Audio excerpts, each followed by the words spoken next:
Okay, hi everybody. Hello and welcome to the weekly Zoom meeting of Israelis and Palestinians for Peace. Tonight we have a special guest, a real special one, Dr. Gershon Baskin. For the few of you who may not know Gershon, Gershon is a peace activist for more than 40 years. He is a regular columnist on Jerusalem Post in English and El-Quds El-Quds in Arabic, and he wrote the book called In Pursuit of Peace in Israel and Palestine, which was published just in the last couple of years, I think, or even last year. And it is available in English, in Arabic, and in Hebrew, right, Gershon? And Portuguese. And Portuguese, okay. Because we have a lot of Israelis with Portuguese passports these days, right? The Jewish community in Brazil translated the book.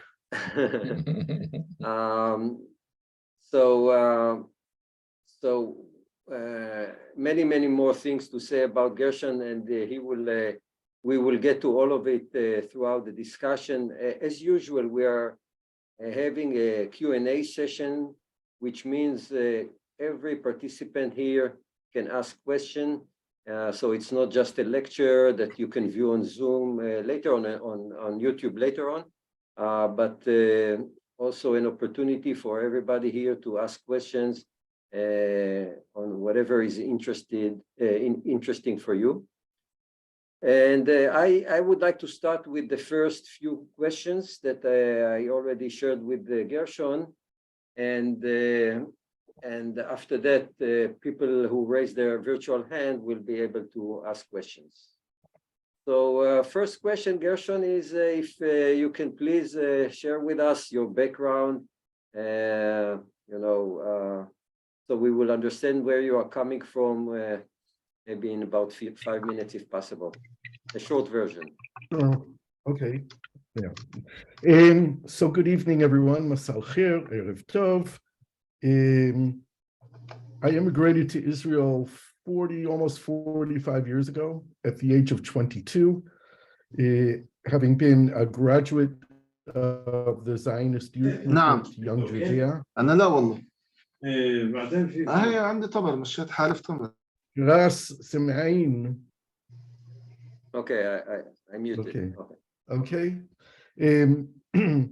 I came of age politically as a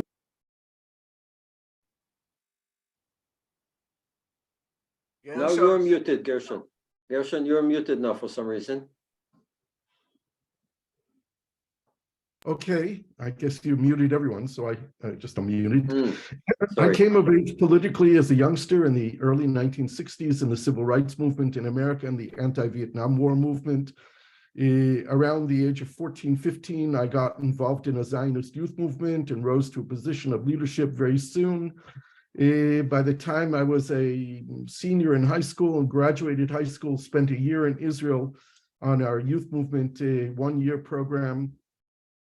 Came back to America already knowing that Israel was my home, in contemplating, trying to understand the intensive Zionist educational experience I went through, half a year living on a kibbutz up north, a kibbutz Ein Harod, and half a year living in Jerusalem. I came to the realization that I spent this very intensive year in Israel and basically didn't have an opportunity ever to speak to an Arab. Even though the kibbutz was next to an Arab village and I lived in Jerusalem, and I didn't have that single conversation. And when I realized that, I started understanding that I had a huge hole in my understanding of the country that I had chosen that would be my home as soon as I finished my BA. So I started reading, I started asking a lot of questions. And in 1975, I wrote my first op-ed article in a Jewish newspaper out of Berkeley, California, called The Jewish Radical, in which I called for a two-state solution, for the Jewish people and the state of Israel to recognize the Palestinians as a nation, as a people with the right of self-determination, and that the solution to the Israeli-Palestinian conflict should be two states for two people in the land of Israel and the land of Palestine between the river and the sea. I'll remind you that at this time in the mid-1970s, 2 to 3% of Israelis shared that political opinion. I nonetheless thought that this was a Zionist solution to the Israeli-Palestinian conflict, because I said if Israel wants to define itself as the democratic nation state of the Jewish people, then it can't rule over another people in its territory, and there had to be a Palestinian state. I made Aliyah, came to Israel, lived in Israel at the age of 22 in 1978, knowing that I had a credibility problem, at least talking to most Israelis about the issue. Most of the time when I presented my opinions to Israelis, they would say to me, who are you? Mi ata. What do you understand? What do you know? You don't know them, they kept telling me.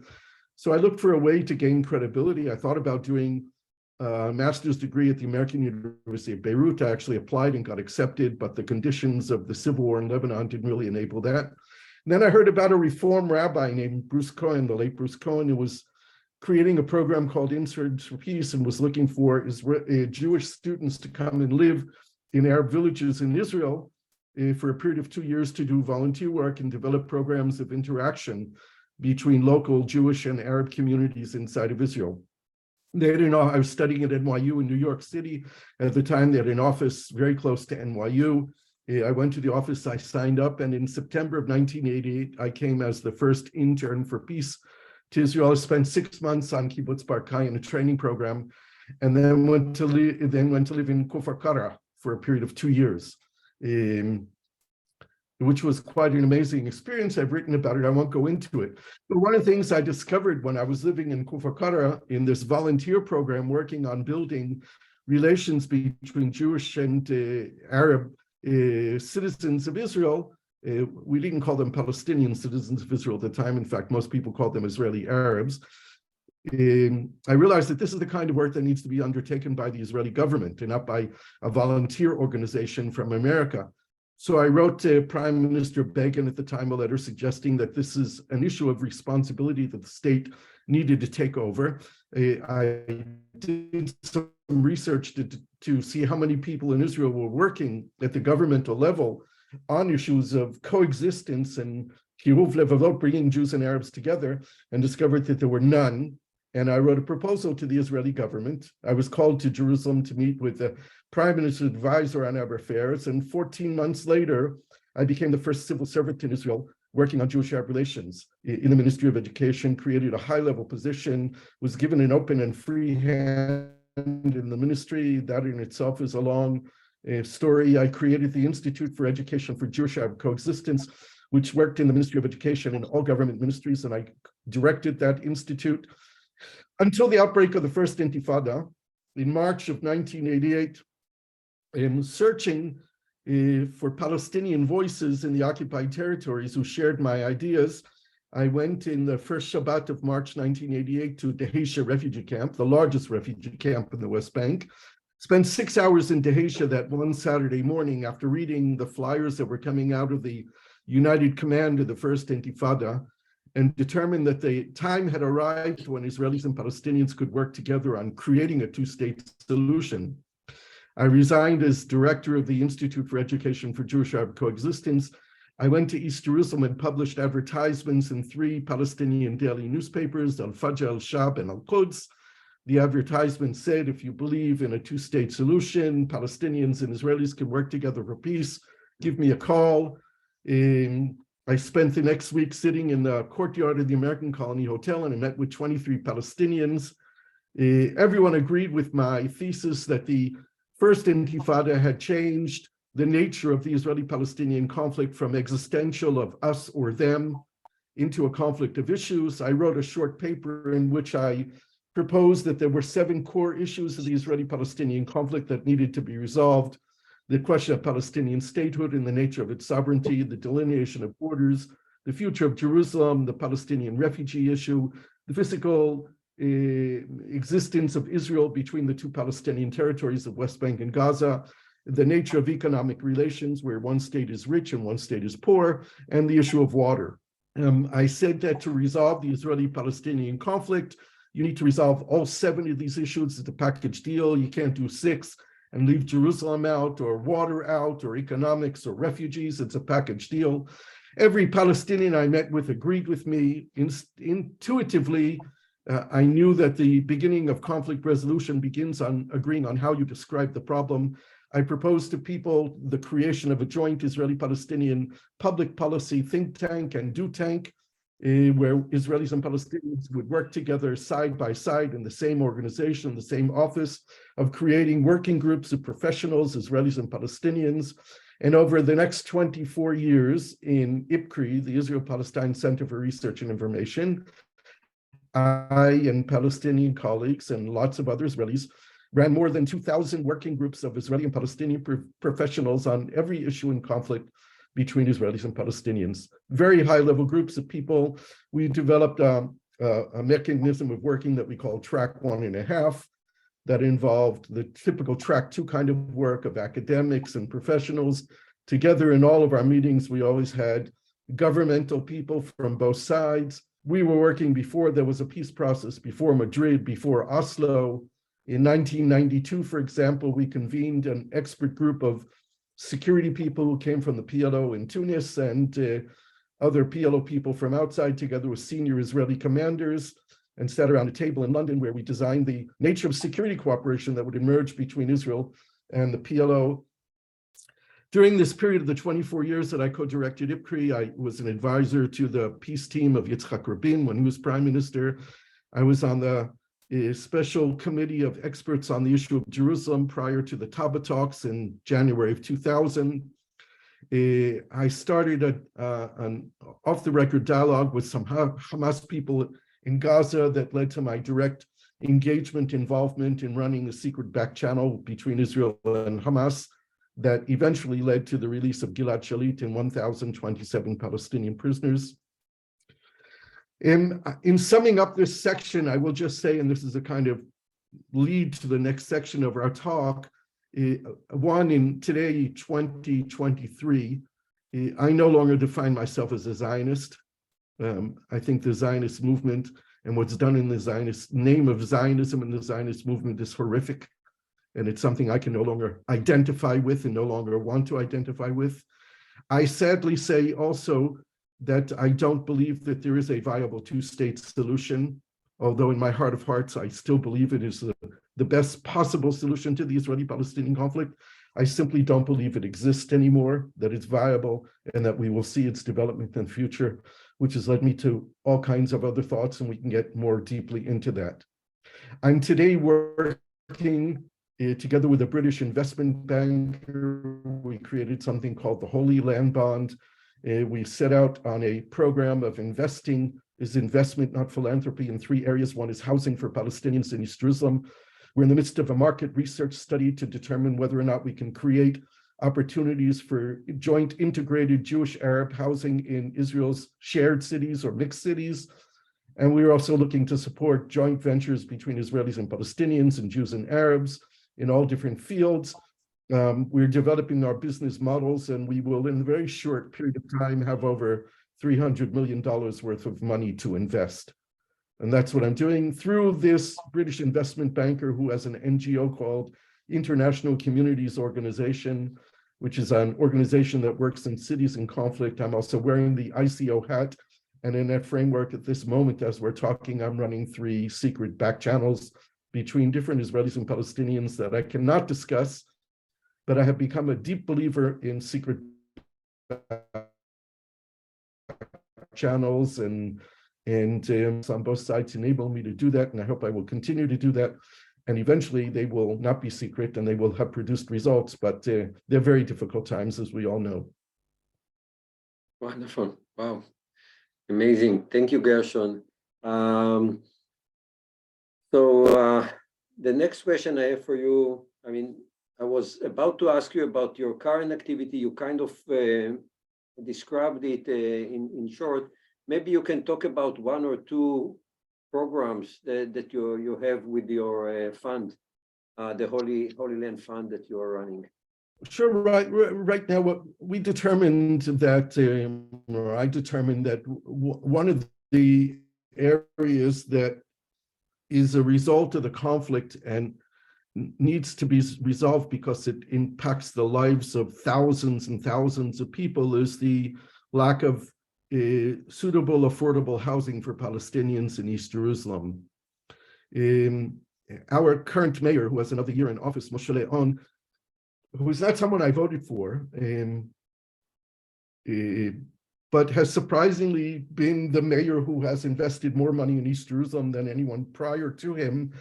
And the most important thing that he's done is he began giving out building licenses for housing, particularly in the areas of Shuafat and Beit Hanina, along the light rail line, while this municipality has demolished more homes in East Jerusalem than ever before.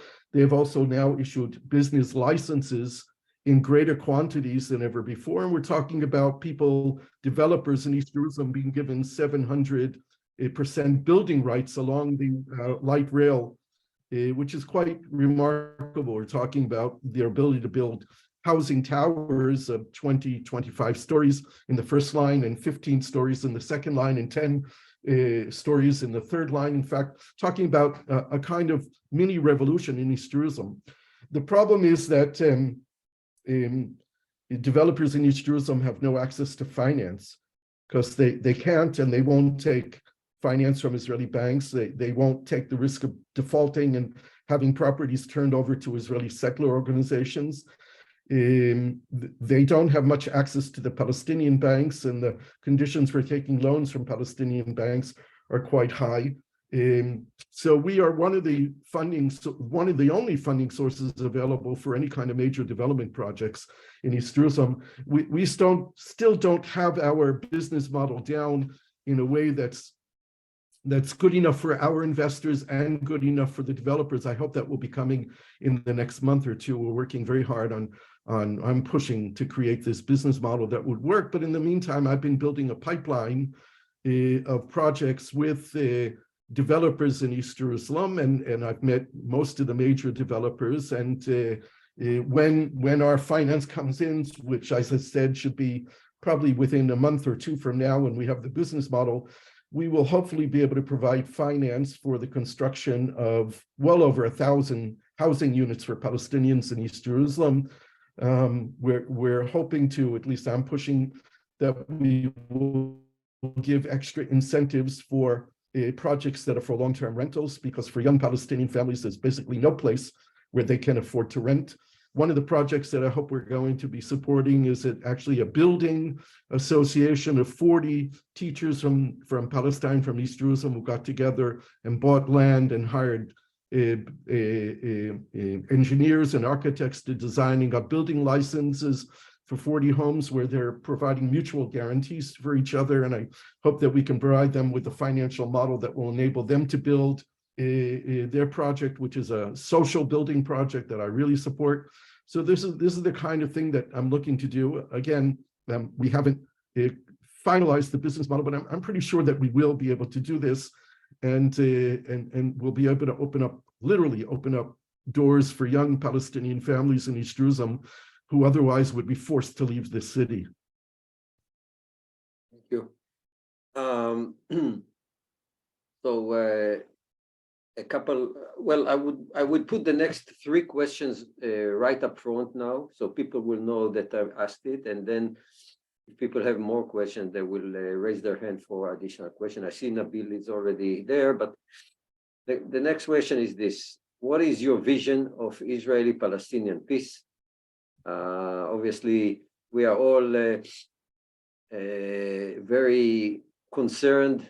It seems almost impossible, but it will be great to hear your vision here. Second question would be, what are the main obstacles to reach that peace, whatever it is, the vision that you have? And the third one is, what needs to happen so that we can overcome those obstacles? Okay. Okay. Yeah, and so people, if you have more questions, you can start to raise your virtual hand. I see Nabil there. Please go ahead. Here. Sure. So as I said, I used to believe, I thought that the best solution to the conflict was the two states for two people solution. And the reason why I say that is because in my trying to understand what it is that we've been fighting, killing, and willing to die for over the past more than 100 years, my answer was that both peoples here have been fighting and killing and willing to die for a territorial expression of their identity. In my mind, this conflict has been passionately about the need for identity and the need for territory. And in my understanding, both peoples believe that they take their identity from this land and give their identity to the land. And if anyone ever reads the declarations of independence of Israel and Palestine side by side, you will see most definitely expressed in these documents of intent, a declaration of who we are as peoples, this sentiment that this land belongs to us, we gave it our identity and we take our identity from it. And because in my mind, the creation of the United States of Israel Palestine and creating a civic state, not a nation state, doesn't answer the very basic need that we've been willing to fight, to kill, and to die for, this territory and self-determination. I came up with the idea back in 1975 that the solution was enabling both people the right to self-determination on this land. In other words, two states or two people. I never, ever envisioned a two-state solution developing into what Oslo created, which was the paradigm of separation, the paradigm of walls and fences, and to paraphrase Ehud Barak, us here and them there. In my mind, the two-state solution was always based on open borders and cooperation and creating interdependence, creating two independents that are interdependently linked in basically every issue of life. In fact, when you read the third Oslo agreement, the third of 6 Oslo agreements, what's called the Taba agreement or the interim self-governing authority agreement, that agreement between Israel and the PLO created 26 joint Israeli-Palestinian bodies, commissions, and committees. And that was actually the model for building cooperation.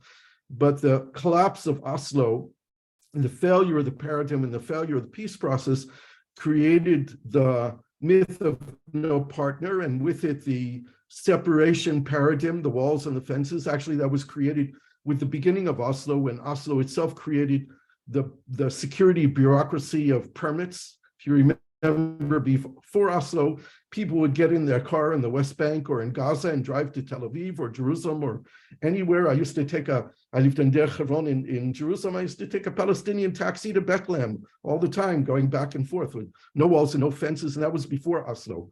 So if we talk about vision, I think that the vision that most closely comes to the principles and the values that I have is probably the land for all, 2 states in 1 homeland.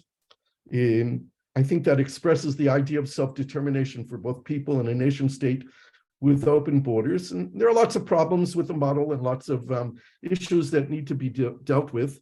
But quite honestly, with the obstacles that we have to face, and I'll talk about the obstacles in a moment, I can't see that solution materializing either at any time in the near future.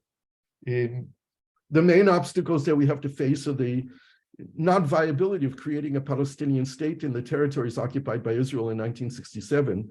I don't see it. How it can happen? Anyone who travels around the West Bank sees the increasing and deepening of the Israeli infrastructure and the settlement movement, and the new Israeli government is going to probably authorize, legalize, so to speak, legalize, because they're all illegal, 100 unauthorized settlements in the near future. The civil administration, which was the tool used by Israel to trick the world that the occupation was under the laws of the Geneva Convention, is about to go out the window.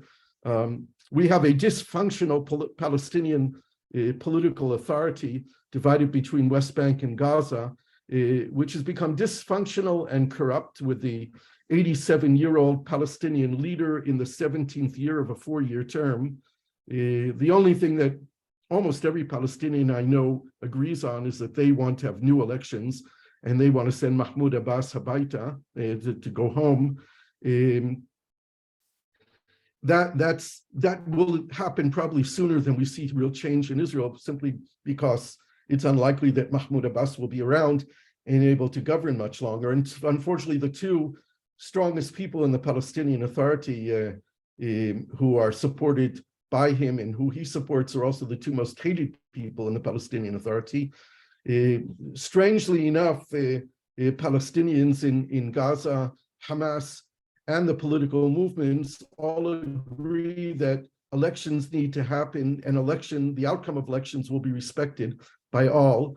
This is the only way I perceive that it will be possible to reunite the Palestinian governance. There are at least 5 oppositions to Abbas within Fatah. People have not left Fatah as the main Palestinian movement, although Mahmoud Abbas and his cronies have kicked a lot of people out of Fatah. But there are serious contenders. The most optimistic thing I see happening in Palestine is what's happening to young Palestinian women who are becoming more independent and more educated, and more than 60% of Palestinian students at universities are young women who are studying mathematics and science and engineering and hoping to build independent careers for themselves.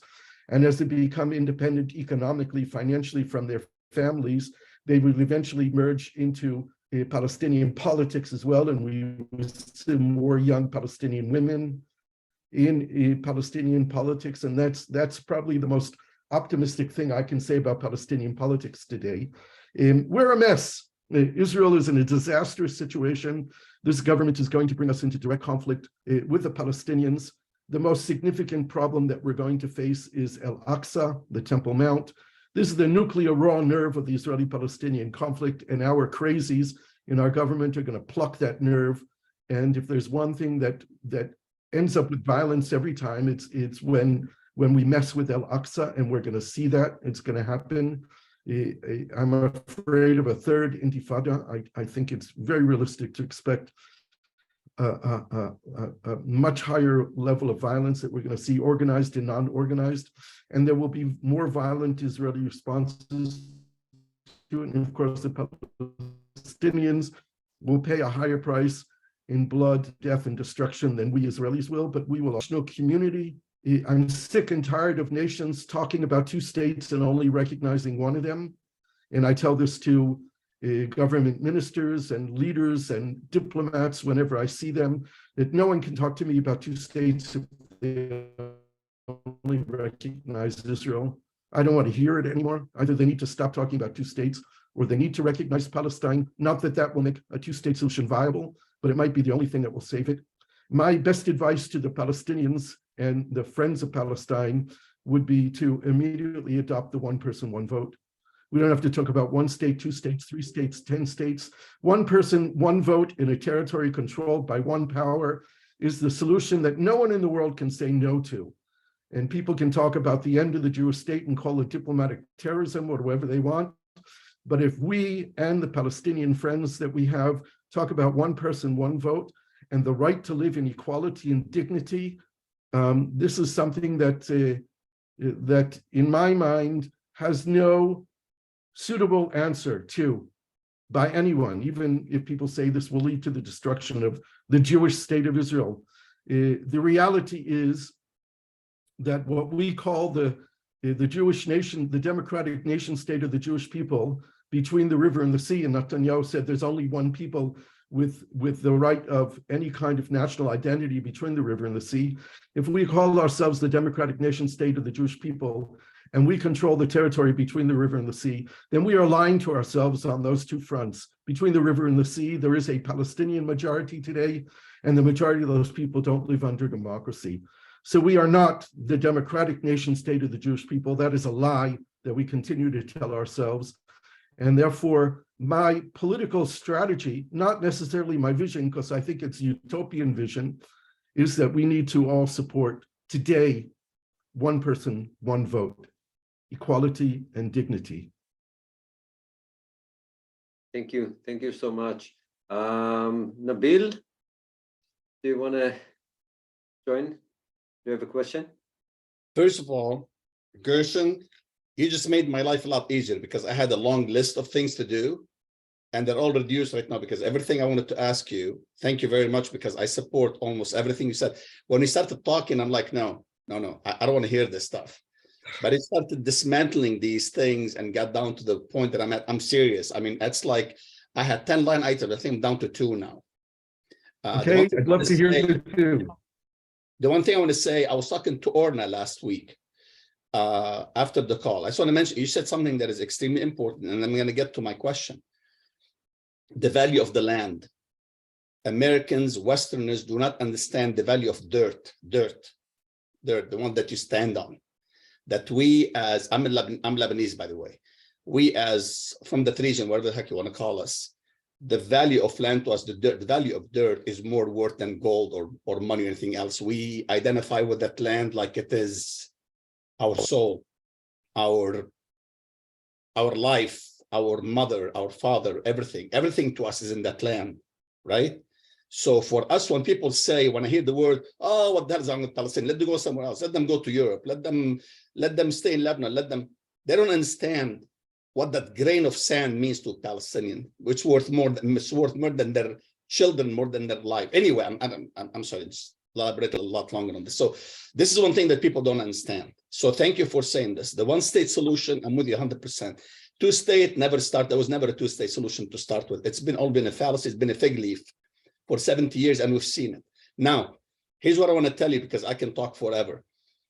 About the new government in Israel. My point is, and I've been saying this forever, I said it about Trump in the same sense, that the election of Netanyahu and the nut jobs that you have right now, I'm for it.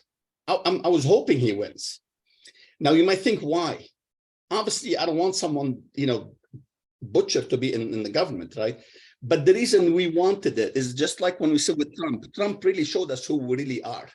He really exposed this hidden closet bigots that we've had in the United States. When we all went to bed every night thinking that, hey, we're in the democratic, I live in the United States. Democracy, we found out we're not. We have half of the country racist bigots in the United States. In Israel, now the Palestinians can leverage this moment now to go to the West and say, see what we're telling you? This is what we've been living, except now they're saying it in the open. They're no longer hiding behind Shalom and I don't know what, and Oslo and Camp David and Taba and Maba and Baba. This is what we've been living with, except now you're seeing it in its reality. And this is what the Palestinians and you, Gershon, have to start capitalizing on. And by the way, where do we start donating for your for running for prime minister? Where, when are you going to run for PM and we can start donating for you? No, thank you. No, thank you. No, I if it was 10, 15 years earlier, I would say yes, but I'm at the point in my life where that's not part of my future. But Nabil, I understand what you're saying about Netanyahu and this government, and there is certainly a large element of truth. They're going to show the true ugly face of what Zionism has become and what Israel is doing, and the world hopefully is going to have to deal with it. Israel's had impunity for 75 years, and from what I see in our world today, that's not going to change in the immediate future. And even with the great decision of the UN General Assembly to send the occupation to the Court of Justice in The Hague, I don't understand why the court is going to need a year or two to determine that the occupation is de facto and that it's against international law. But it's another way that the international community is not going to save us from ourselves. I don't believe. I think it will be a long process to get Israel to lose the support that it has in the countries where it matters, and that's the OECD countries, including the United States and Australia and Canada and most of the states of Western Europe. Those countries are not going to withdraw from Israel. Gershon, they did, just one more thing and let you finish. I don't want to interrupt you. But the only reason I'm saying this is when you look at the movements in the United States with social media, whatever you want to call it, where today we have a lot more support, a lot more momentum, and the pro-Palestinian movement. That's the only thing I'm saying about that. I'm not saying it's going to solve the problem. I'm going to let you continue. It gives us an extra huge boost in this endeavor. Is that I agree. It will help in civil society in the United States and in Europe, and there's no doubt that the demographics of the Democratic Party in America are changing. But Israel's connections to these countries is so deep and so built on the national security establishments and the military industries and cyber and all of these things that they're locked hand in hand with these countries and these companies that control so much of the politics in the West that it's going to be a very long time to untangle it. Let's take something simple. The entire world, the entire West believes that Israeli settlements are against international law. The most that the international community has been able to do on the issue of the illegality of Israeli settlements is to argue about whether or not they should put labels on bottles of wine. I mean, this is ridiculous. This is absurd. If settlements are illegal by international law, then products from settlements should be illegal. Israeli settlers should not be allowed visa-free entry into Europe. There needs to be some real hard policy decisions taken, and it's going to be a very long time before they are, because Israel wields a lot of power and a lot of pressure within these countries with very strategic determination. Just look at what Israel has been able to do to the BDS movement in labeling it illegitimate and anti-Semitic. If boycott is something which is illegitimate and illegal, then how are you going to get countries to really do sanctions on Israel? I grew up boycotting. I grew up in America boycotting lettuce and grapes because of the abuse of migrant workers. I grew up as a youngster boycotting South Africa because of apartheid. Boycott is a legitimate nonviolent tool, but we tell the world that if the Palestinians are violent, we can't talk to them. If they're quiet, we don't have to talk to them. If they use nonviolence, they're using diplomatic terrorism. This is absurd. So the call for justice really has to come from us inside the house, from Israelis and Palestinians. Palestinians need to get rid of this ridiculous notion that all cooperation with Israel is anti-normalization. Israelis and Palestinians need to work together hand in hand against the occupation, against the Jewish superiority of the state of Israel, against the discrimination and the racism that exists in our societies. We have to join hands together and recognize that equality means that we have to work together. Wonderful, thank you. Orna, just unmute, please. Okay. Thanks for all of that, Gershon. As always, you give us a whole chapter to think about for the next year in every one of your words. So it'll take forever to get closer to the vision and the realism that you have, and also the hope that you continue to have. My question is, given that political change is quite difficult when you have a lot of extremes in all 10 of our societies, and I'm counting not just the Palestinians and Israelis as a dichotomy, but a whole bunch of other groups as well who are caught in the middle. Given all of that, and given the propensity for the extremes to come on top, because that's the nature of politics, it makes everybody vote for one thing or another, and there's no complexity. Given all that, what among your initiatives, and if you think of other initiatives that could be happening, what is it that the grassroots can do to create much more positive facts on the ground, more infrastructure, more prosperity, more not just bridge building in the vacuum, but real bridge building, like, you know, I help you with something concrete, you help me with something concrete. Both sides seem to be very fond of creating facts on the ground, whether it's through international court, boots on the ground, boycotts and non-boycotts, and all sorts of things in between. That's all ways of creating facts on the ground. So how do we take the initiative and create the right facts on the ground that will finally convince the politicians that it's safe to embrace a negotiation path to a true solution. What can we Okay, do? so one of the really good things that happened this past year, and hopefully will increase in its importance and impact, is that we managed before the last round of elections in Israel to create a new political party. Kol Ezechea, Jamiat Muwatanea, all of Israel's citizens. It's a joint Jewish Arab party dedicated to equality, full equality between the Palestinian and Jewish citizens of Israel. Kol Ezechea is in the process of being organized, of becoming a democratic party. We had one political conference that took place. Unfortunately, I wasn't there because I was already abroad on some work. But we will be having in the beginning of February, the first of a series of meetings to determine how to build a truly democratic political party in the year 2023, not based on models of political parties from 100 years ago or 30 years ago or 50 years ago, but a modern day democratic political party dedicated to full equality between the Jewish and Palestinian citizens of Israel, with 50-50 representation of Jews and Palestinians in the party. We're in the early stages and there's a lot of work to do, but I believe that it will replace the left in Israel. It will not run as a splinter party, but it will help to build a federation of political parties who might not unify into one body, but will run with one ticket the next time that we have elections. The Zionist left in Israel has finished its historic role in this country, and the left in Israel, it can no longer function as a Jewish left. It has to be a Jewish Arab left in Israel. We need to work together. That's the challenge.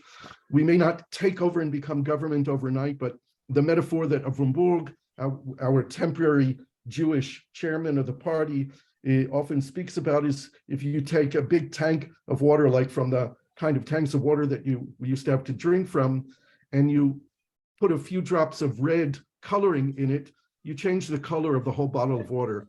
And in fact, what we're going to do through the creation of this new political party, Kol Ezechea, Jamia Muwatanea, is to change the discourse amongst ourselves and the discourse in the state, where we can no longer talk about a democratic Israel that is not built on equality. So that, I think, is something that's happening. If we go back to May of 2021, when the Palestinians were about to hold the first democratic parliamentary elections, there was a festival of democracy taking place in Palestine. 86% of Palestinians registered to vote. Palestine is not like Israel, where you automatically have the right to vote if you're in the population registry. In Palestine, in West Bank and Gaza and East Jerusalem, people had to actually do something. They had to register to vote. And 80% of the Palestinians who were eligible to vote registered to vote. Not only that, 36 political parties registered to participate in the elections. That's way too much. But there was a festival of democracy going on at the time in Palestine before Abu Mazen canceled those elections, because the Israelis and the Americans convinced him that Hamas would win and it's too big a risk. That's ridiculous. There will be Palestinian elections again. There will be a lot of political parties that run. I hope that there are political parties in Palestine who talk the same kind of language that I'm speaking, a language that recognizes that the two people living in this land are going to remain here and that we need to live in equality, that between the river and the sea, there needs to be a life of dignity, a life of prosperity, a life of honor and respect, a life of recognition of the collective and individual rights of everyone who lives here, a reality where we can express our identity and our contact and connection to the land and respect each other. So I hope that the Palestinians, as they will go through a democratic process once again, and they will leave behind this corrupt regime that's been established both in Gaza and in the West Bank that doesn't represent them anymore. We will see positive developments like the creation of the new political party that we've created in Israel. I hope to see developments like that in Palestine. And I think the more that we talk to our Palestinian friends and colleagues about that kind of thing happen, the more that we will see it happen. I know that behind the scenes, there is significant talking amongst key people within the Palestinian political culture about creating coalitions and working with each other in order to change Palestinian political life, to redirect Palestine in the best direction that it needs to go in. And I'm hopeful that these things will happen. But it's a lot of work, and it will take a lot of us working together to do it. Thank you. Thank you. Avi, please go ahead. Yes, first of all, thank you, Gershon. Your words were very interesting. It's not the first time that I hear you, so, but again, it's always interesting. But I don't understand why you, because I am still, why you say that Zionism finished its historical role. I think Zionism can change itself. We can make a new Zionism that respect both people who live here and respect whatever the political solution will be. The fact that Zionism, as we know it, maybe I can say we're hijacked by the right the right wings parties, doesn't mean that we cannot continue the Zionism that we believe in. I think with any political solution, I'm also for a two-state solution, and I believe it's still possible. I think most of the world support it among Israelis. I think when you ask people, most people believe it. Most people don't think it is going to happen because Palestinians don't want it, but most people think this is the solution. So isn't it better? And I also am a member of Kol Ezrachea. So I know that we decided that we will leave this issue aside, and no matter if you are a Zionist or not Zionist, or maybe if you are anti-Zionist, we have room for everybody. So it just, as I see it, we need a new definition of Zionism. Right. So you've asked a very good question and a very difficult question, or questions. First of all, Kol Ezrachea, this new political party, does not define itself as a Zionist party, but it is completely open to Zionist, to non-Zionist, and to anti-Zionist. As a joint Jewish Arab party in the state of Israel in 2023, it cannot be a Zionist political party if we expect it to be a Jewish Arab party. So I think this is a correct assumption, and of course it's open for people to define however they want. My view on Zionism is that Zionism is probably the most successful political movement that's existed in the 20th century. It fulfilled its goal. Its goal was to create a Jewish homeland for the Jewish people, a state, a safe haven for the Jewish people, which is not so much of a safe haven for the Jewish people. But Zionism fulfilled its goal in 1948. And I think it should have been shut down in 1948 as a movement. And I'm an Israeli citizen. When I look at what is done in the name of Zionism and what institutions exist within the state of Israel that call themselves Zionists, they stand for things that I cannot support. I think the Jewish Agency needs to be shut down. I think the World Zionist Organization needs to be closed down. I think the Keren Kayemet, the Jewish National Fund, needs to be shut down. How can you have land owned in the state of Israel by people who don't even live here? 9 million Jews, 13 million Jews, or whatever it is around the world, who own land in the state of Israel that Arab citizens of the state of Israel can't own or can't build on. I just don't think it's appropriate. I think that all you need to do is look at every time there's a Palestinian terrorist attack in Israel and people call for an appropriate Zionist response to Palestinian terrorism is building more settlements, is stealing more land from Palestinians and building for Jews only, destroying Bedouin villages in the Negev and building Jewish settlements on their places, Zionism. That in my mind is illegitimate, inappropriate, and shouldn't be part of a discussion about peace. I don't think we can redefine Zionism. Zionism exists in the state of Israel, and its primary definition today is Jewish superiority. And this is not something that I can justify in a state that I believe needs to be democratic and needs to treat all of its citizens as equal. Yes, we have if there will be a Palestinian state, in the occupied territory, there will be a Jewish majority within the state of Israel proper, depending, of course, upon its borders. We need to ensure in the probability that there won't be a Palestinian state in the occupied territories, that we will still have the ability to determine our identity, to express our culture, to speak in Hebrew, to provide a place where Jews in need can come to if they need to, but not an open entry plan for Jews to come here when Palestinian refugees cannot come here, when Palestinians from Lebanon who are suffering in one of the most discriminatory situations in the world have no ability to go to their homeland, where Boris and Natasha, who arrived yesterday from Russia and Ukraine, are considered more Israeli than Mohammed, who's been living in Kfar Kara for 500 years. This is unacceptable. And it's done because Israel is a Zionist country. So I think that Zionism was the platform on which the state of Israel was built. It was created. There was a moral imperative to create the state of Israel after the Holocaust. And in 1948, Zionism fulfilled its job. And now we need to be Israelis working for the kind of modern Israel based on equality that we should all live in. That's my answer to you, Avi, and I can't help but being anti-Zionist today as Zionism is expressed in the way that it is. I wish we could redefine Zionism, but I think it's basically 75 years too late to do that. And probably not needed, in my opinion. Thank you. Much appreciated. Yehuda, please go. Hi, good evening. Yeah, I wanted to answer Gershon because I've been at a few meetings of Kol Ezrachia. And the problem I saw there is that a large part of the people there still speak about an Israeli nation, one nation of Jews and Arabs.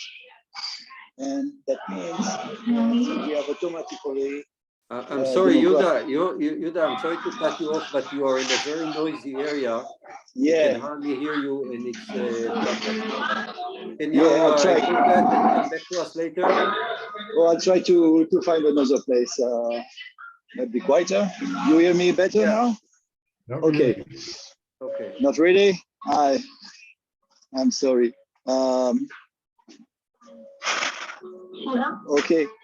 I just wanted to say that we have a structural problem with the nation state, because if we want to give citizenship to all the citizens between the river and the sea, Jews are afraid to become a minority. Even if it's not true, this is a threat, and a threat to what we hope to have,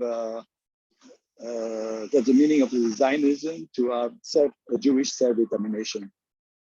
But the nation state of Israel is a state of all its citizens. Everyone can vote, everyone can be elected. The Knesset is binational, in fact. And that's what is preventing us to annex the West Bank or Gaza and to have citizenship for everyone. So if we don't answer this problem, the impossibility to have one state, after understanding that it's impossible to have two states, because it seems too dangerous for the Israelis after the experience of Gaza. So if we don't answer that, we can't move. We won't have any more votes. What we need is to have, in my opinion, I think that we need to guarantee the Jewish people self-determination. And for that, the Jewish people has to be recognized as a political body, a body politics, you know. And it is not today. It is not, because it's a state of all the citizens. So it's a binational state, in fact. So if we have a parliament for the Jews, a parliament for the Arabs, we can have a common federal parliament which give dual citizenships to everyone. I don't see another solution, you know. That's what I wanted to say. Thank you. Okay, I will just say that within Kol Ezrachia, Kol Ezrachia talks about only within the green line borders of the state of Israel. Kol Ezrachia is too new and hasn't made a determination on what its policy, what it believes should be the future of the occupied territories. So Kol Ezrachei has not talked about citizenship for the Palestinians in the West Bank and in Gaza.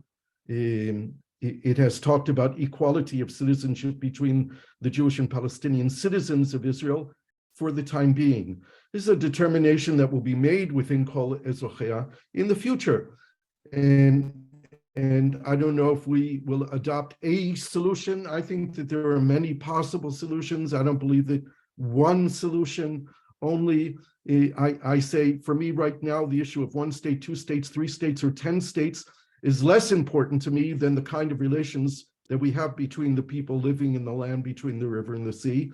I have said 10 times over the course of this discussion of the need to find a way for each people to have self-determination in whatever solution that we have, whether it be 1 state, 2 states, 3 states, or 10 states, or 100 states. There can be all kinds of federal or confederal models that can develop. The first is the principle that we are all equal. This is the first principle. The second principle is that we all have to live with dignity. Then we can figure out the political model that's appropriate to enable us to express our identity, to preserve our identity and preserve our rights, and the enablement to call ourselves a people within that framework. And here again, I don't think it's necessarily a federal model or necessarily a confederal model or 1 state or 10 states or 100. These are decisions that are way, way, way down the road. I think that there are principles that supersede that we need to accept before we reach that decision. I have no opposition to a federal model or a confederal model. In my view, whatever Israelis and Palestinians will sit down and agree to, I will agree to. And therefore, I think your model, Yehuda, is a good model, and a land for all, which is a confederal model, is a good model. What's important to me is to see a majority of Israelis and Palestinians supporting it. Thank you. Thank you. We have here a person with an Arabic name. I can't read it. Maybe Gershon, you can read it. The person who has his raised hand. Hani. His name is Hani. Hani. يعني التارودي. Welcome. Yeah, please. Please. تفضل. مساء الخير جميعا. سلام. مساء الخير. مساء النور. كيف حالكم جميعا؟ الحمد لله. الحمد لله هاني، ان شاء الله انت منيح. احنا يعني نتمنى نعيش بسلام، لكن الواقع مرير جدا. يعني اقولها لحضرتك واقولها للجميع، نأمل كما قلت سابقا، نأمل ان يتم السلام ونعيش جنبا الى جنب ونكون معا وسويا نحو تحقيق السلام. وأرجو النظر إلى قطاع غزة حيث يعيش حياة سيئة جدا فوق التصور، فقر مدقع، حصار، فساد سياسي نعيشه في غزة من الذين يحكمون غزة، وأيضا نعيش الظلم والذل من الاحتلال أيضا. نحن نعاني من نعم. Hani, نعم. بس لحظة, let Gershon translate so that, so he can present so far. Gershon, you say it or you want me to translate? Yeah, thank you, Nabil. Thank you. You can fill in because I don't remember everything he said, but Hani said that he also hopes that we will live side by side in peace. He talked about living under the siege of Gaza and the injustices that exist for Palestinians with corruption and the occupation in West Bank and in Gaza.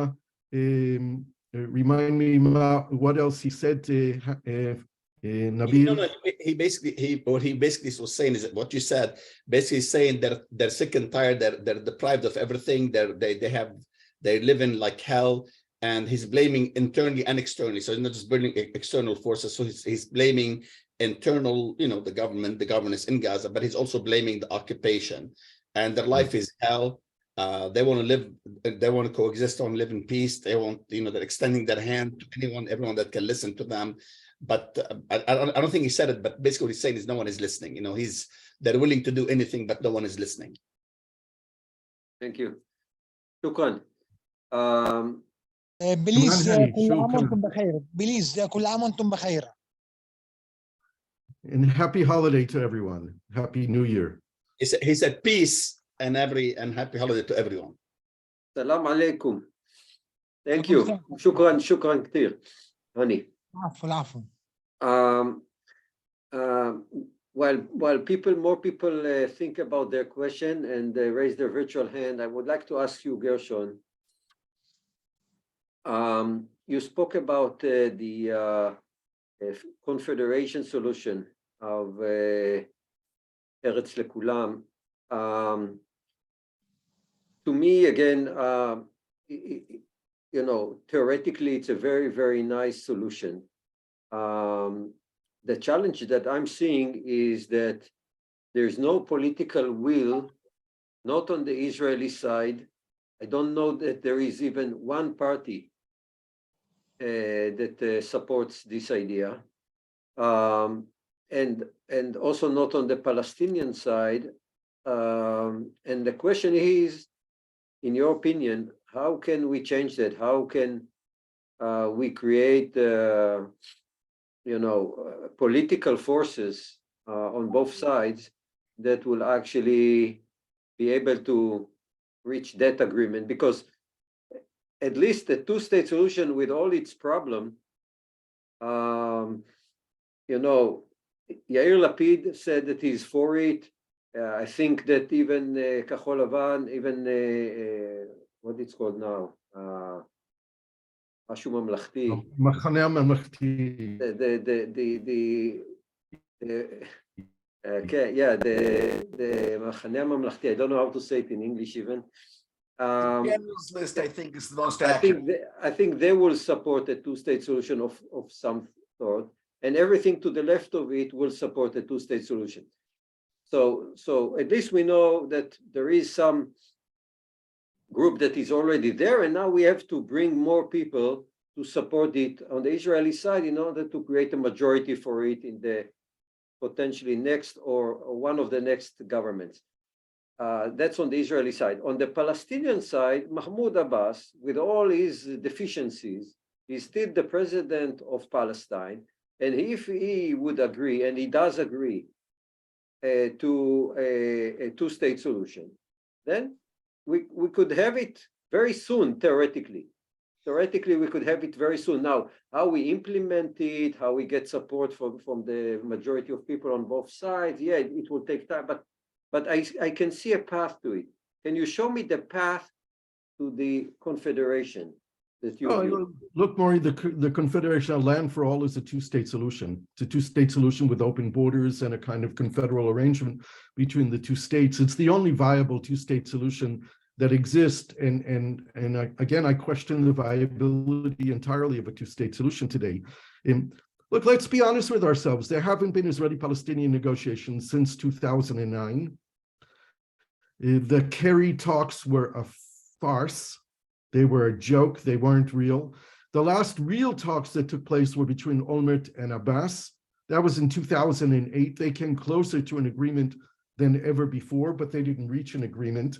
Today, even that kind of agreement cannot be implemented in the occupied territories.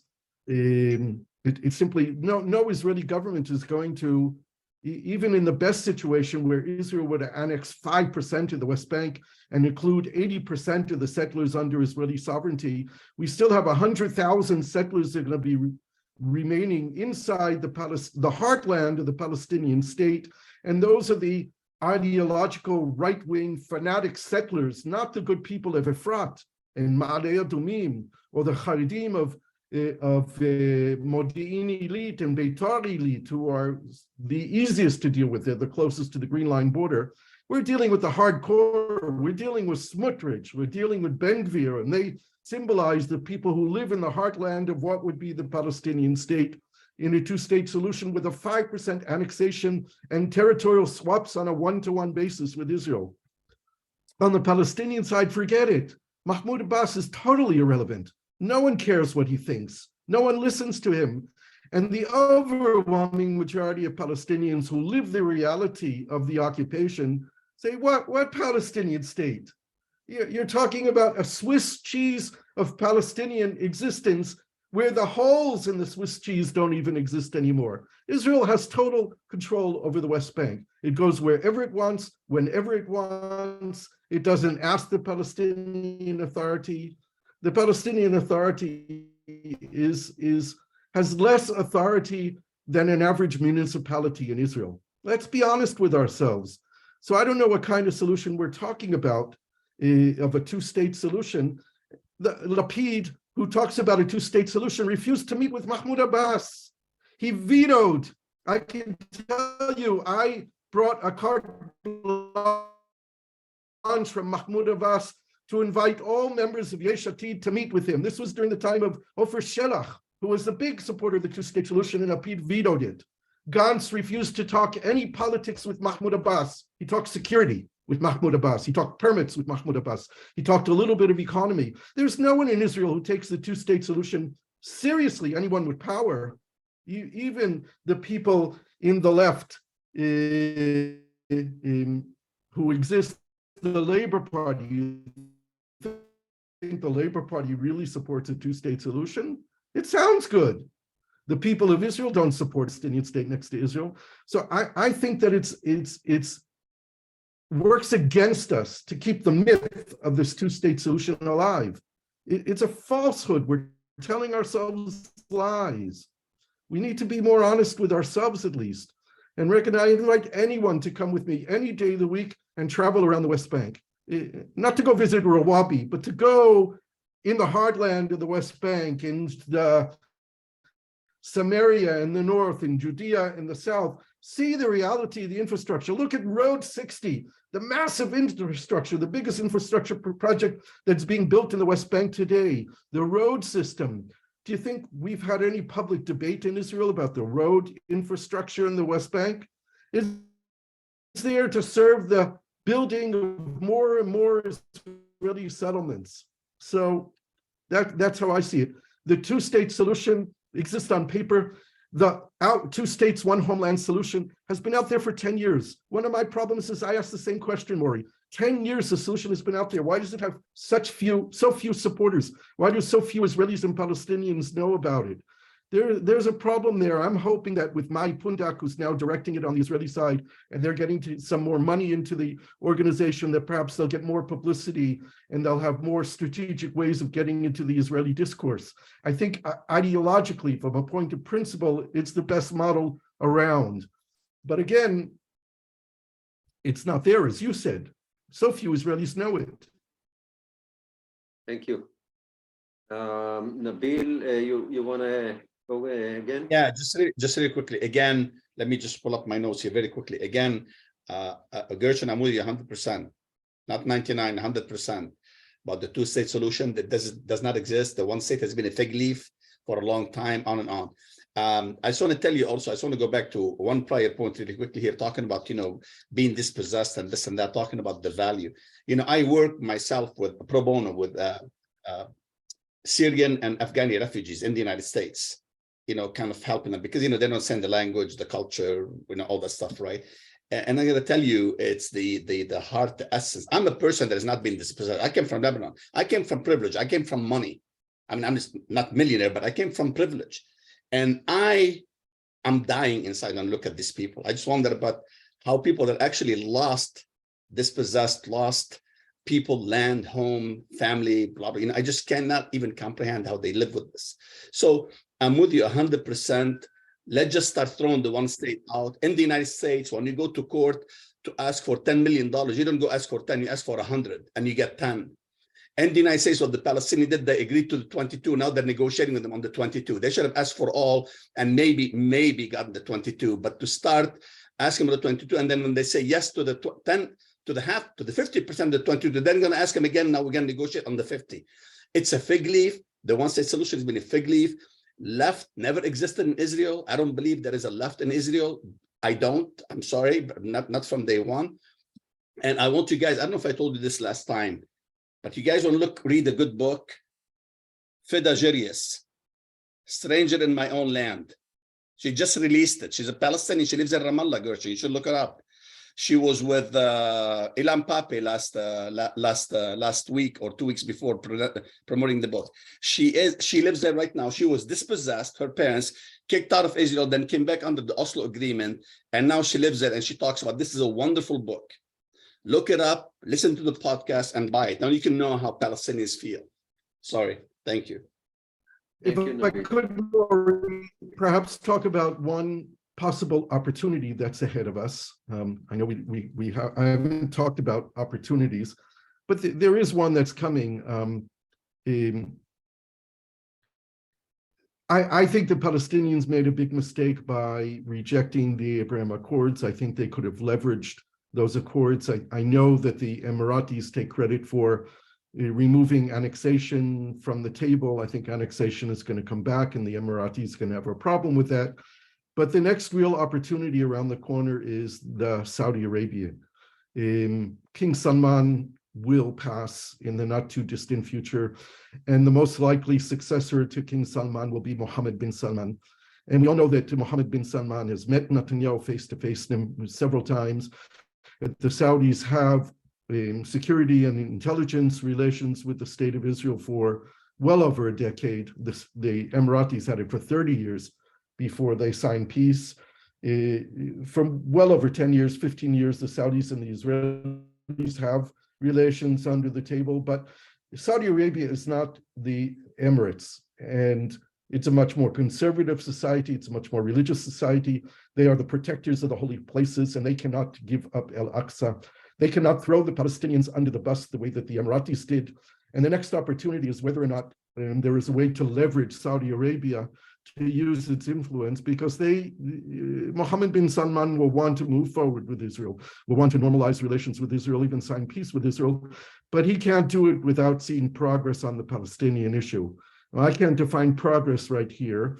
I know that in Saudi Arabia, they are talking about that. In other parts of the Arab world, they're talking about how to leverage the Abraham Accords and the relations between the countries surrounding Israel for the benefit of the Palestinians. This is key to the survival and security of Jordan.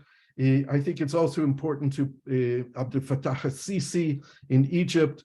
It's important to the Moroccans. It's important to the Bahrainis. The king of Bahrain himself is interested in seeing what kind of progress could be made on the Palestinian issue. And I think this is something that we in our world need to talk about. How can we use our contacts in the region with Palestinians, with others, to ensure that the Saudis use their power, their influence, their leverage on the Israeli side to see progress on the Palestinian issue. Now, if that were to happen, I could actually see this government falling apart and Gantz being called in to save the day if there was an opportunity for Saudi Arabia. I'm not necessarily saying that would be a great thing, but these are the kind of things that I can foresee happening in the future. The Saudi reality is going to be on the table, and it's something that we should be thinking about how it can be leveraged for the benefit of the Palestinians and for our benefit entirely. Gershon, again, not to burst your bubble really quick in here.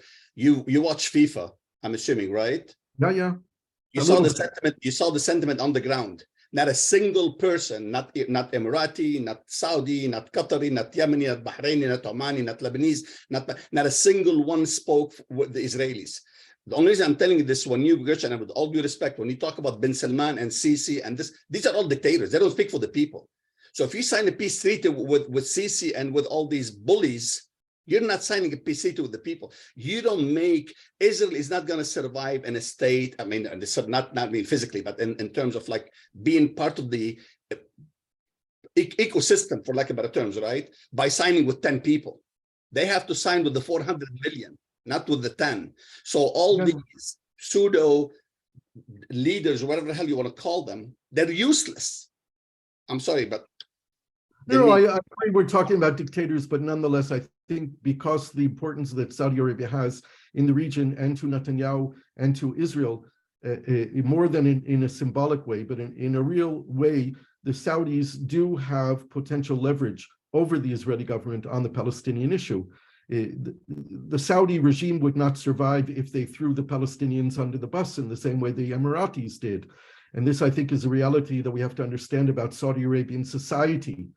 And I'm here talking about the people of Saudi Arabia, not about the royal family.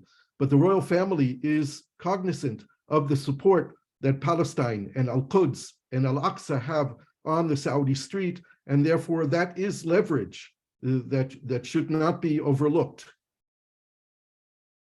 Got it. Thank you. Gideon, you're next.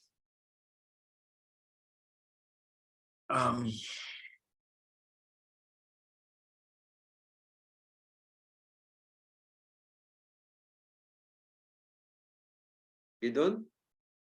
You're muted, Gideon. You're muted.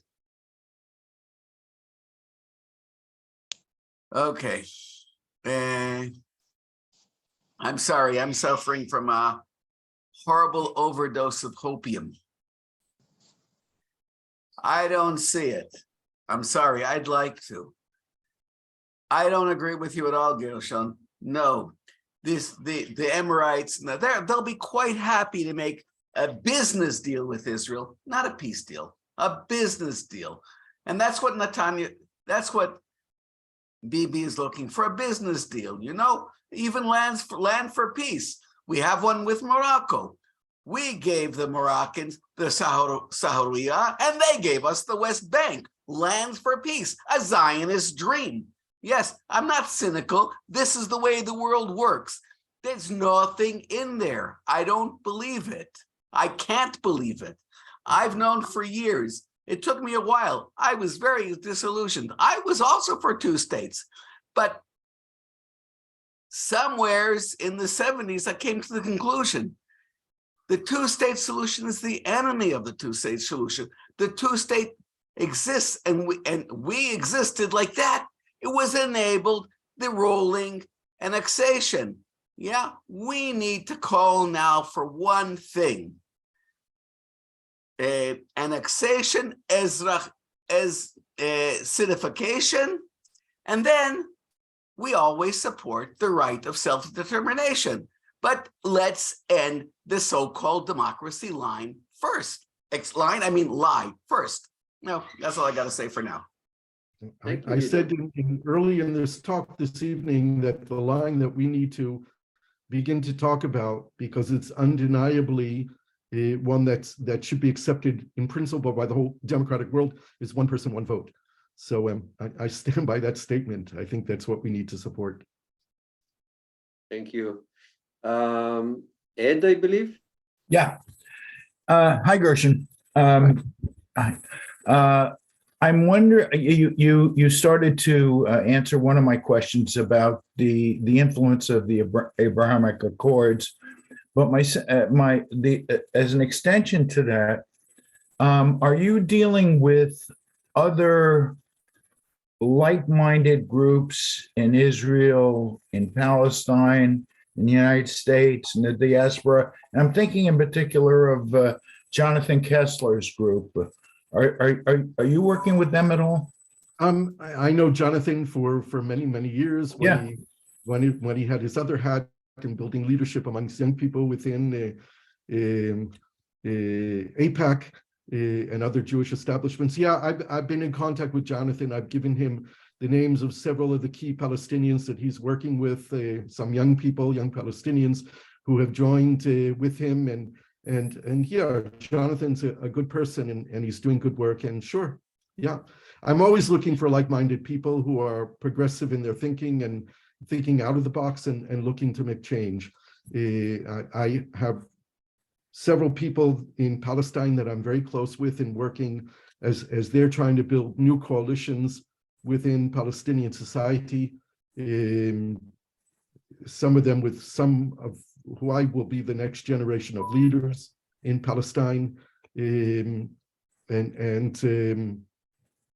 as I said at the beginning, I'm doing three of 5 back channels that I've started this past year are working, and I hope will lead to something positive. I can't go into details, but yeah. Okay, thanks. Thank you. Next is Moshe. Hi, Gershon, good to see you again. Good to see you too, Moshe. First of all, I want to relate to what Nabil said about making peace with 400 million or whatever the number will be, or versus making peace with this leader or that leader. Unfortunately, peace deals and wars both don't get the approval of the voters usually. Perhaps that's what's needed. Perhaps we do need real referendums on various things. Unfortunately, I wouldn't want to have a referendum right now because it would be pretty close as to whether we actually should make peace or not, let alone what the deal would include. But just as an example, I don't like the dictatorship in Egypt. On the other hand, I haven't lost one friend in a war against the Egyptian army, which was the largest army in the Arab world at the time. It probably still is, I don't know. But I'm okay with the peace that exists, but I would rather have a real peace. I would rather be able to have lots of Egyptians come and pray in Akko, and I'd love to come to Cairo, and I'd love to everything be hunky-dory, as we say in English. That isn't the case. And as opposed to not having any peace with Egypt, I'd rather have the peace that we have. And we may have to make peace with other people, and in the meantime, develop the relations. First of all, we have to get over our own, excuse the expression, our own shit, and finally be able to be worthy of the friendship of the Egyptian people and the people all around us, the friendship of the Palestinians. We have to be worthy of that. We have a lot of work to do on our own before we try to actually win the hearts of other people. But if I have to, I'll make peace with anybody who will sit and talk with me, and we'll figure out what the differences are, and we'll figure out what we think are the best things for each of our peoples. And of course, we don't speak for everybody. But when people go to war and people throw bombs and people launch missiles or whatever, they don't ask the permission of the majority of any people. So let's put that one aside. Number two, I agree with you, Gershon, that it's amazing how few people really know about the various solutions in addition to the two-state solution. But I contend that very, very, very few of Israelis actually know the two-state solution. They don't know what it really means. They either know that they're for it because it's worse, it's better than all the rest of the alternatives, or they're really against it because no, they're never going to give up anything. And I will guarantee that if I now I do a quiz of everybody in this group listening right now, I'll quiz you on the Geneva Initiative final status agreement. I edited it. I can ask you questions. I'll guarantee you most people will fail. We know about it in general, but we don't know how it relates to the, in specifics, to the right of return. We don't know about how exactly it defines Jerusalem. There's so many different facets of it. And this was sent to every single house in Israel back in 2003. Everyone got it either in Hebrew, in Arabic, in Russian, or in English. It was delivered to every home. The problem at the time was that there was another peace initiative, and everybody just said, oh, no, not another one. And nobody really opened the book or looked at it or read it because they didn't think it was really relevant and would never get off the ground. So I don't think that everybody even knows the two-state solution to be able to support it or oppose it. So I would like, and I don't expect, but I would like more people to actually understand what we're talking about before we either say we're for or against. I think that most people have no idea and usually take a side which is an emotional side. That's not what's needed. That goes with wars. To try to make peace, you have to have a better understanding to be able to appeal to the other side, to be able to sell it to your own people. It's not good enough that, let's say that tomorrow you or I get elected as, or heaven forbid, or one of us here gets elected to be prime minister. We can come to an agreement with somebody. Will that hold water? Not necessarily, unless we convince our people that it's in their interests to have a peace. I know people who are talking about it. For instance, there are people who are proposing that as opposed to let's make peace, they're saying, let's get out of the face of the Palestinians. Let's leave occupied territory. And not like it was done for Gaza. Gaza was a horrible mistake done by a person who didn't have the best intentions and did it entirely wrong. And it screwed the Palestinians living in Gaza, but it also screwed most of the people in the south of Israel and most of the people in Israel. It has us at a chokehold up until now. So if things are done properly and we can actually develop an understanding and let people become educated to the alternatives and to what's in peace deals, we could make progress. But I don't see that happening tomorrow. Thank you, Gershon. Thank you, Moshe. I've said for many years that the distance between where we are and peace is leadership. It's not time, it's leadership. And there's little doubt in my mind that if there was an Israeli leader who really wanted to make peace with the Palestinians, that we would have it. This is in the hands of Israel, much more than the hands of the Palestinians. Any Israeli leader who would do it would have the support of the national security establishment of Israel. I look at the Shalit deal as an example. Israel released 1,027 Palestinian prisoners. More than 300 of them had killed Israelis, and more than 80% of Israelis supported the deal at a time when 26 members of the Israeli government voted yes and 3 members voted no. Why? Because the prime minister supported it, the minister of defense, the chief of staff of the army, the head of the Mossad, the head of the Shabak, the head of the police, the entire national security establishment of Israel supported it. And therefore it went down. If you go back today and ask, did you support the Shalit deal that took place in 2011? Less than 50% of Israelis will tell you I supported it. We rewrite history in our mind, but there are historic facts. And if we had a leader who supported peace with the Palestinians, it would be this model or that model, 2 states, 3 states, 10 states, whatever, federation, confederation, whatever it is that's brought to the table will be supported by the government of Israel and the majority of Israelis. But even as we speak right now, there is an organization called Commanders for Israel's Security, CIS. There are over 300 top generals and leaders. Unfortunately, their rhetoric is very, very racist and disgusting. They write about the demographic threat, and that's what they focus on. And I've had serious arguments with the leaders of the Commanders for Israeli Security because of their racist dialectics. I cannot support with you, even if their intentions are good. But the problem is that nonetheless, and I agree with you, but nonetheless, they support a separation. They support an end to the occupation.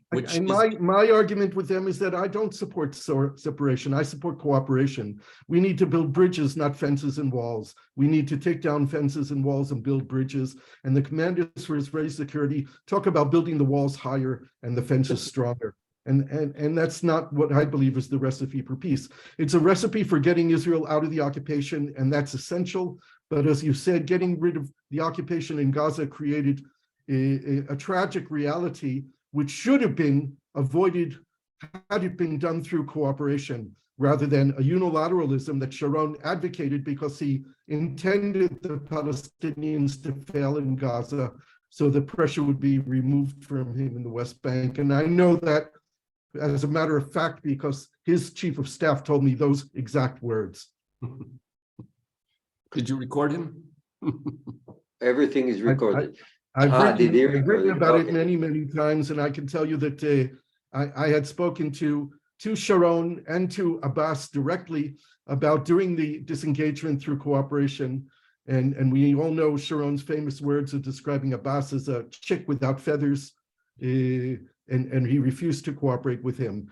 Mohammed Dakhlan, who was in charge of the disengagement administration in the Palestinian Authority at that time, created 12 or 13 committees to work in parallel with their Israeli counterparts, and they were refused by Sharon's administration. Even someone very good like Giora Island, who was head of the National Security Council at the time, wanted to work on a model where settlement properties would be turned over to the Palestinian Authority in Gaza.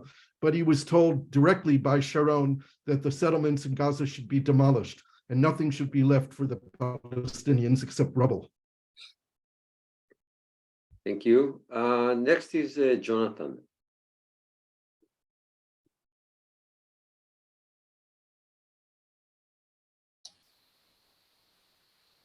I'm curious whether you have a similar take to me on the cultural environment in Israel. I have, when Netanyahu babbled his theory that the Mufti gave Hitler the plan for the Holocaust, which was nonsense, and when he more lately rewrites history to say that the Arabs destroyed Judaism in Palestine, I see the beginnings of a Dolchstoß Legende, stab in the back legend. And I think that if I were to poll Israeli Jewish citizens, I might get 75% who might agree that but for Palestinian opposition to Jewish immigration during the British Mandate, there would have been no Holocaust. It's not true, but I think they would agree. I'm a genocide expert. I study this all the time. I'm convinced that that the Palestinian opposition had really no effect on the on whether the Holocaust would occur. But I think that I see this stab in the back legend growing, and it's already large. I think it's taught in Israeli Jewish schools. Do you have a similar impression? Because we know where the Dolchstoß Legende went in Germany. I see it in Israel growing and starting. Yeah, I don't know the specifics on that, but I will say something about the culture of Holocaust legacy in our society. When I was a young member of the Zionist movement, and you would poll people, whether it be in America in the Zionist movement or in Israel, about what makes you a Zionist or what makes you Jewish or what makes you want to be an Israeli or whatever, there were lots of issues that people talked about. We in the Zionist movement in America talked about the centrality of Israel. You would ask people, what defines your Judaism? Holocaust was in there, but it was number 5 or number 6 or number 7. Today, there's no doubt when you ask an Israeli Jew or an American Jew or British Jew, what defines your Judaism? Holocaust is number 1 or number 2. And there's no doubt in my mind that we have used the Holocaust in our political culture and in education as part of the strategy of how Israel deals with the Palestinians. The Palestinians have become victims of the Holocaust. When we center our whole entire identity and reason for existence because of the Holocaust, it distorts reality, and it distorts the possibility of imagining a future where Jews are not threatened with extinction. I think the whole way that Netanyahu used the Iranian issue is built on this Holocaust legacy.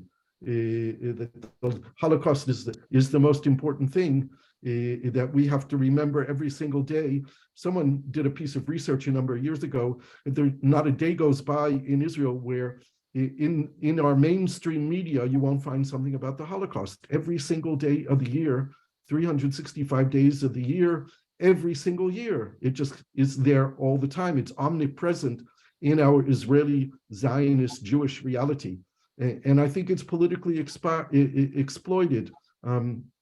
I think that if anyone read Avram Burg's book a number of years ago, Lenetzeach et Hitler, Defeating Hitler, it came out in English, but I think it has a different name. He talks a lot about the Jewish experience and the Holocaust. And I think it's really important to understand how the Holocaust is exploited. I think the rewriting of history, and Netanyahu is claiming that the Hajj Mufti of Jerusalem created the final solution and sold it to the Nazis. This distortion is just part of the same story, exploiting the Holocaust in order to maintain our control over Judea and Samaria, the occupied territories. It seems to go one step further, because just as the right wing in Germany made Jews the bad guys, the stab in the back, I see the same thing happening in Israel, that now Palestinians are the ones who provided the stab in the back that led to the Holocaust. And not only that, that's why any criticism of Israel in support of the Palestinians is defined by Israel and the Jewish establishment as anti-Semitism. It's all part of a strategic plan to delegitimize any criticism of Israel. It's why in Germany, if I as an Israeli were to go to Germany and preach boycott BDS in Germany, I'm breaking the law in Germany. That's against the law for me as Israeli, even to call on boycotting Israel in Germany. It's part of the whole legacy of the Holocaust and how it's exploited against the Palestinians. I don't know how to break this. I haven't come up with a way to do that. I don't know either. Our kids are fed the Holocaust from kindergarten. Yep. Thank you, Jonathan. Didakos, is that right? Please unmute. Excuse me? Please unmute yourself, Didakos.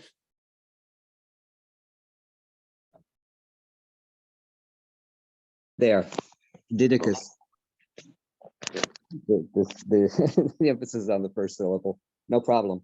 Good to see you, Gershon, and all the other. Can you hear me? Yes. Okay, so good to see you, Gershon, and all the other familiar faces. Look, this is very frustrating, as you well know, and it's not something that you feel like going out to a party after this discussion. Get drunk, yes, but not a party. So the question always becomes, how do you break a rock? And certainly the government of Israel and the position of Israel right now is a huge granite rock. But we know that rocks can be broken. And how are they broken? They're broken chip at a time. You can blow them up, but what good does that do when you can break them down into useful stones? So what I've been doing here in California is working with different groups that are perhaps good examples of what we can do in Israel. We formed I just joined a group that does housing without landlords. And what they do is they help people to buy the property that they're in and now own that property as a share of that property, in much like a kibbutz or a moshav. And that's when I gave those examples. They said, oh, there's something that exists before this. And I went, yeah, for about 100, 200 years, but don't worry about it. So there is a way of doing things. That's my point. And you've said this before, Gershon, in our discussions and in the different places I've heard you speak, that it's going to be layat and piece by piece. So we have to do something. We can do things that will affect the whole, but we have to do them on a very local and personal level. What Moshe is doing in the Galilee, what others are doing in their countries and around the world, I think is the key to how do we change things. Here in the United States right now, there's a lot of talk about the Holocaust, the fear of another Holocaust. And oftentimes when people, obviously you look at my name and you say, like, how is he Jewish? Well, my Judaism comes from Spain. And that Holocaust, I fear, happening here in the United States with things turning against us because people are starting to make anti-Jewish jokes. Israeli jokes, they don't even joke about it. They just curse it. So, or they say that has to be the way things are. So they don't know anything about the situation. This is a matter of ignorance, and it's a matter of not having to deal with something that doesn't affect you directly. Obviously, Gershon, you're sitting in a place where it does affect you directly and immediately.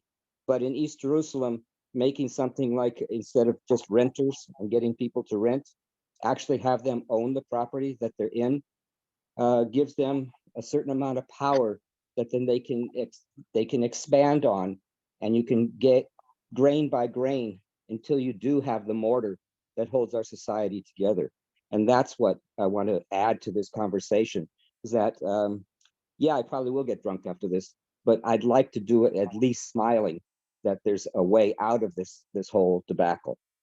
I'm going to leave that to you, Gershon, for your comments. Okay, and the only thing I would comment, Didicus, is that while anti-Semitism seems to be on the rise in the United States, I think it's very important everywhere in the world to differentiate between criticism of Israel and anti-Semitism. Anti-Semitism is illegitimate all the time in all of its forms, and criticism of Israel is completely legitimate. But we have the state of Israel, and the Jewish establishment has equated criticism of Israel with anti-Semitism, and that's very dangerous because, as I said, anti-Semitism will rise because of what Israel does. But unfortunately, or the reality is that many of the big anti-Semites in the United States and around the world are very pro-Israel, and they hate Muslims and Arabs more than they hate Jews. So they support Israel in whatever Israel does against the Muslims and against the Arabs, and they love Israel's strength, but they're very anti-Semitic. We need to be very clear about the terms that we use in the battle that we're fighting. Criticizing Israel is legitimate, and it is not anti-Semitic. Even if you question Israel's right to exist as a Jewish state, it is not anti-Semitic. It is questioning the basis upon which Israel exists, and that's legitimate. Agreed. And I oftentimes do have arguments with my fellow Israelis here that we have to discuss this openly. They say, oh, no, let's not do our dirty wash in public. And I said, that's exactly where we need to do it. Because, and we have to take the hits that will then have when people say, oh, well, you're against Israel, you're against the Jewish people, you're against this and that. I said, no, but what I am against is hiding that and not solving it because it might offend somebody, and not discussing it because we may not come up with a solution. Who knows where the solution will come from? I live around the corner from Palestinians. We talk all the time, and we talk as if, like, if we could do there what we do here, wouldn't that be a solution? And it would be if people over in Israel actually felt the same way about the country as we do here, where the country is separate from our politics and our person. But it's not there, and I understand that. But still, we can, if we open up, like you just said, and have these discussions and point out and keep pointing out when people keep on making absurd remarks like everything is anti-Semitic if there's a Jew involved, that we can have something different. We need to have something different, and we will. And we only will if we persist. And we persist piece at a time. And by the way, obrigado for having it translated to Portuguese. I appreciate that. By the way, thank you. As a side note, we as Arab criticize Arab regimes all the time, in open, between us, in front of everyone, just FYI. All the time. So, Gershon, another question that I wanted to ask you. So you explain why two-state solution is not viable anymore, and maybe was wrong to even think about it from the beginning. And I'm sure you are aware of the various attempts for creating a federation solution in Israel. And to me, I think the two main benefits of a federation approach is that one is that we have more than two nations here in my terminology. We have more than two tribes here. We have multiple tribes in this country. The Haredim, the Orthodox, the Israelis are totally different tribe than me, the people that I know, and the settlers, and it's a tribe by itself. And the Druze and the Bedouins and the Palestinians in Hebron are arguably very different, or a different tribe than the Palestinians in Jenin and in Nablus. So the idea of a federation is really to give some kind of autonomy to each tribe, and all governed under one federal government. To me, sounds maybe more logical even than the confederation. And the other benefit is that you can actually do it unilaterally. So you could actually do it without having to negotiate with a Palestinian leader, which, as we know, there is no run right now. Okay, you already dismissed Abu Mazen. The other candidate could be Hamas, which we don't want to talk with, and we don't want them to be our partner for peace. and a third one, I don't know who it might be. And he probably is not able to also represent the Palestinians. So for these two reasons, I think federation is actually a pretty good solution. And I was wondering what your opinion about it. I don't have a problem with it, but likewise, for all the same reasons that you said, it could be a confederal model as well. You have all these states or cantons, or whatever you want to call it, like Switzerland, that are in a confederal model or a federal model. It really isn't that important to me. Eventually, what emerges, I think there needs to be ways for different parts of our societies to express themselves politically. I live in Jerusalem, and I live in Kiryat Yovel in Jerusalem, and my neighborhood is becoming increasingly Haredi. And I have absolutely nothing in common with them other than the fact that my great-grandfather was Haredi. Other than this past historical memory, I have absolutely nothing in common with the Haredim who are moving into my neighborhood and will probably overtake this neighborhood where I'm living, like most of Jerusalem. And I think that they have rights here. They should be treated equally by the state. Their children should be educated equally in the same way as everyone else. And I think that education is very important. We need to have commonalities in all of our education. And I think there are differences amongst the Palestinian population as well. So it could be a confederal model or a federal model. It really, that's getting into the details. It's much more important of accepting this idea that we all have the same right to the same rights. This is the bottom line for me, the same right to the same rights. And then we can figure out the political model. I want to say a word about Hamas. We have to talk to Hamas. We have to make every effort to talk to Hamas. Hamas is not disappearing. They represent a good part of Palestine, and they're not going to disappear. And the more we oppose them, the stronger they become. The harder we hit them, they gain in strength. They become most powerful after every round of warfare with Gaza. Hamas's support, not only in Gaza, in the West Bank, grows every time we hit them. They become more and more pragmatic the more that we deal with them in terms of the real issues that they have to face. Hamas has gone through now 20 years of the burden of governance. The burden of governance turns ideology into pragmatism. Now, I would not say that Hamas is moderate, but Hamas has become a lot more pragmatic than it was in the past. It will become more pragmatic the more we engage with them and provide them with legitimation, because that's what they want. And the idea of boycotting them is ridiculous. It strengthens the worst part of the elements of Hamas.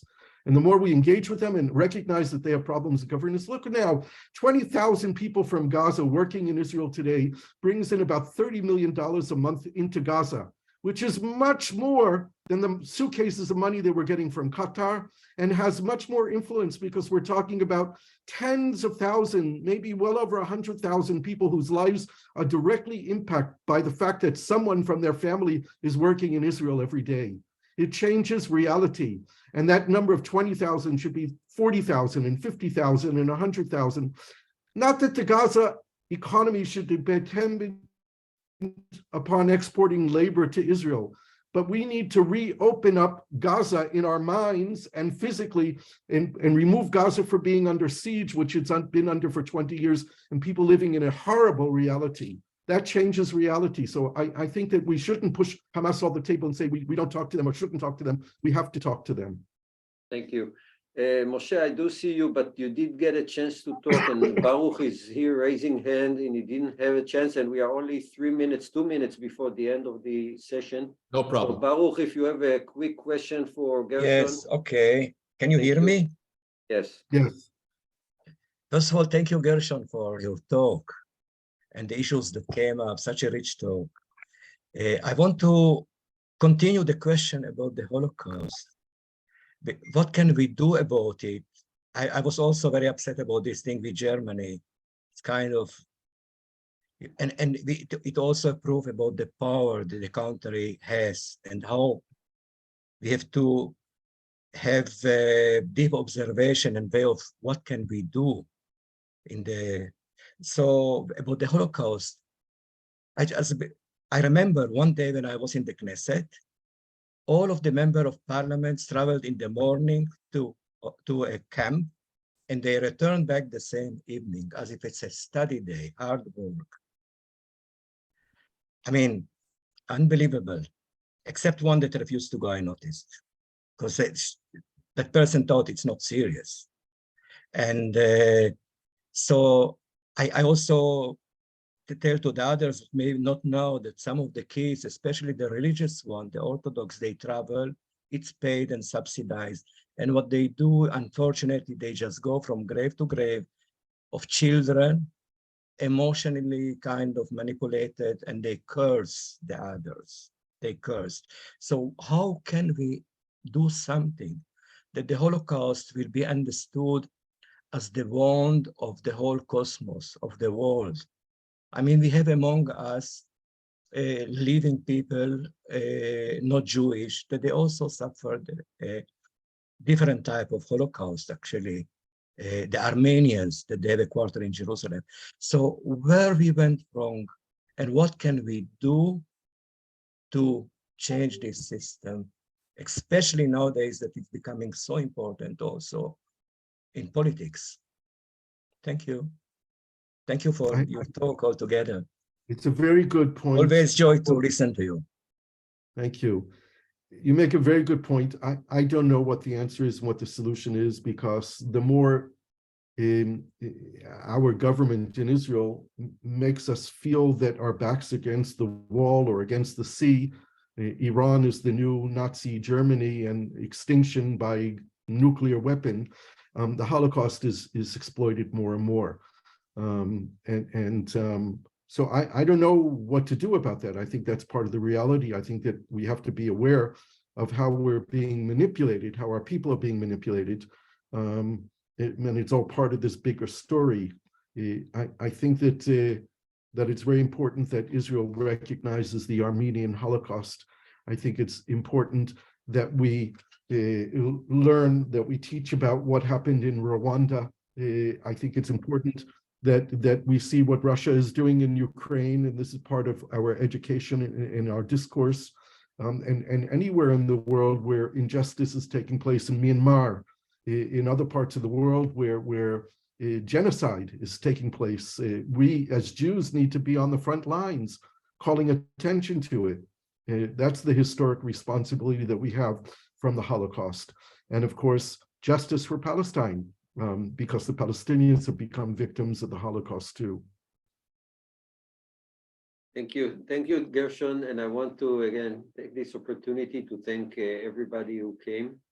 And Gershon, what an insightful session, so much information, so much knowledge, and so much insight I can't describe. Thank you so much. Thank you, everyone. Happy New Year. Happy New Year. Happy New Year. A year of activity. Thank you, Gershon. I tell people, don't expect peace to come here this year, but what I'm hoping for this year is that people will actually become more active. And Maury, if I could add, I live in peace.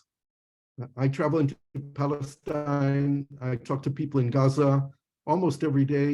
I am not in conflict with Palestinians. I live in peace with Palestinians. And we all need to live in peace in the world that we build for ourselves. Wonderful. I think most of us feel the same. We are not in a war or with enemy, none in this group. We feel friendly and peaceful with everybody. Right. Well, as we said, there is an enemy, unfortunately, and the enemy are those who want it all, who don't want to give the other what they have. Right. Yeah. Thank you, guys. Gershon, this recording will be presented to the next government, so be careful. Great. Take care. Be well, everyone. Take care. Bye-bye. Bye-bye. Bye, everybody.